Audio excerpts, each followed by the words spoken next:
Martinez went deep, but not at the right time for the Yankees. He did hit the home run back in the 4th inning. In the bottom of the lineup, double by Ray Sanchez in the 5th inning. And that rally started with a base hit up the middle by Girardi, the number 8 hitter. Here's Boggs. I want to tell you, Eric Plunk is blowing tonight. This is about as hard as he can throw. Great name for a pitcher. Pitching coach out in Denver with the Colorado Rockies.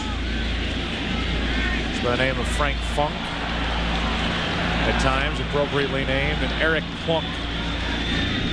As Boggs shoots one to center, Grissom cannot get to it in time. A 1-out hit for Boggs. He's on base. His first hit of the night.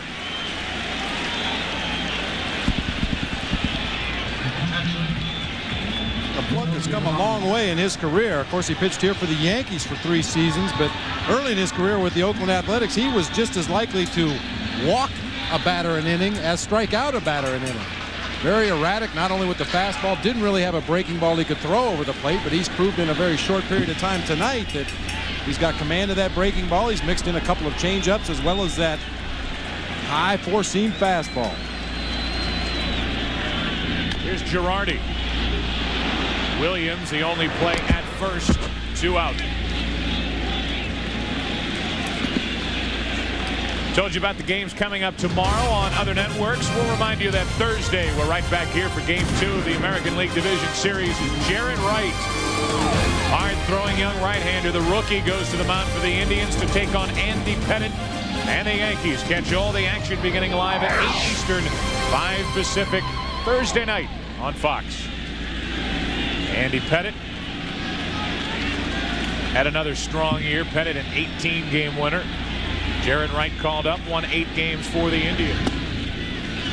Talk about a devastating injury to the Cleveland Indians when John Smiley went down with a broken arm. Oh, yeah. How long had they been trying to get a left-hander in that rotation with experience, quality left-hander?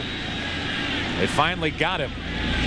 Then he gets hurt toward the end of the season. This is down the right field line and fair. An RBI single for Sanchez. Boggs scores, and all of a sudden it's just a 2-run game. Ray Sanchez, the number 9 hitter, is 2 out of 3. A double to left his last time up, and a fastball off the end of the bat, curling toward the line. Ramirez can't get to it. And Sanchez with another hit. Ramirez with a strong throwing arm. Fortunately for the Indians, that ball caroming right back to Ramirez, and he's able to hold Sanchez to first base. Really good play by Ramirez. Yeah. That ball likely a double, but it's just a single. And here's Tim Raines. Ball 1 on Tim, who hit a sac fly to center his last time up. He's 0 for 2. He is the tying run at the plate.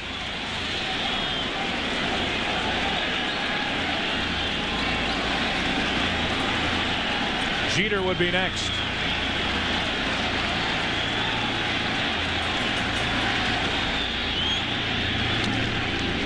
One and one. Sanchez, although he is a middle infielder, and normally you think of those guys as being quick on the bases, Sanchez is a good base runner, but not a good base stealer. 0 for 4 this year with the Yankees. Stole very few bases in his time with the Chicago Cubs as well. Kind of the story of the Yankees as a team.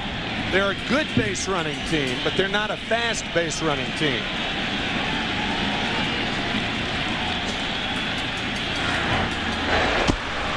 And because of that, when Joe Torre came to the Yankees last year, early on, everybody talking about how he brought a National League style of baseball to this Yankee team as Paul Ossenmacher gets ready with an eye on Paul O'Neill.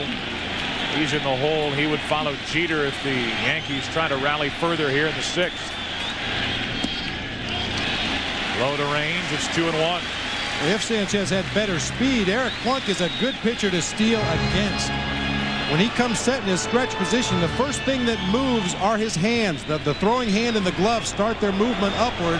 before he picks up that front leg and starts his delivery to home plate. He's 6'5", and most tall pitchers are good to run on. 1 on, 2 out, range, hits it to right. We're tied.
Strike 1 on Jeter.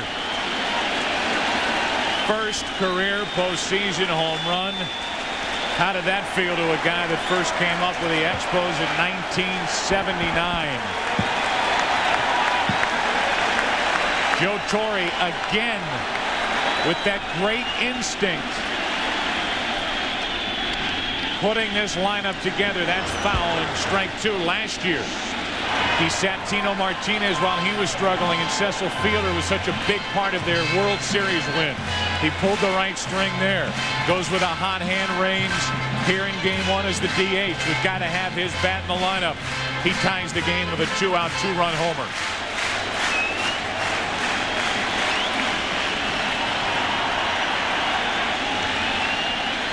And a 5-run lead, which the Indians once enjoyed, is now gone. Jeter into left field. Giles back at the wall. Yankees lead.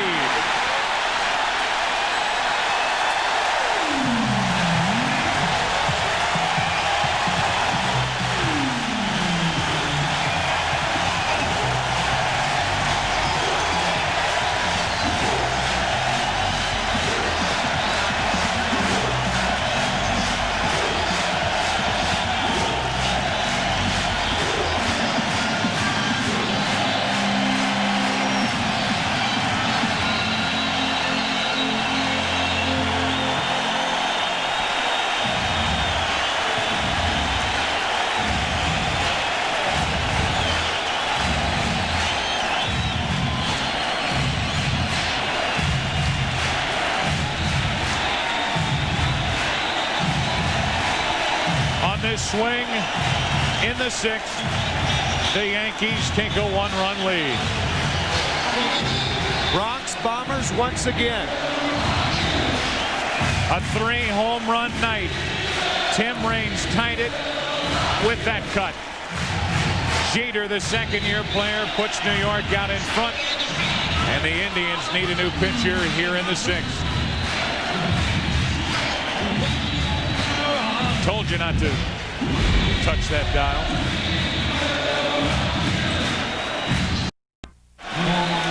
For all that great work that Eric Plunk gave the Indians in the 5th.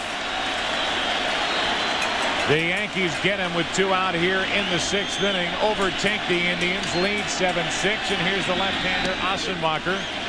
Strike 1 on O'Neill. O'Neill 0 for 2 with a walk. 5-0 after a half inning. 6-1 after 3.5. A 4-run 6th inning and a 7-6 New York lead. Strike 2. How about that swing by Jeter? Now we talk about guys getting extension on a ball to hit a home run. Watch Derek Jeter's right arm. His elbow is right in against his body as he pulls through. Watch the right arm on contact. Look at that right elbow is in the middle of his stomach. That is no extension whatsoever, but he gets the head of the bat on that fastball and drives it out of here. Now the 0-2 to O'Neill is smoked to center. Grissom back.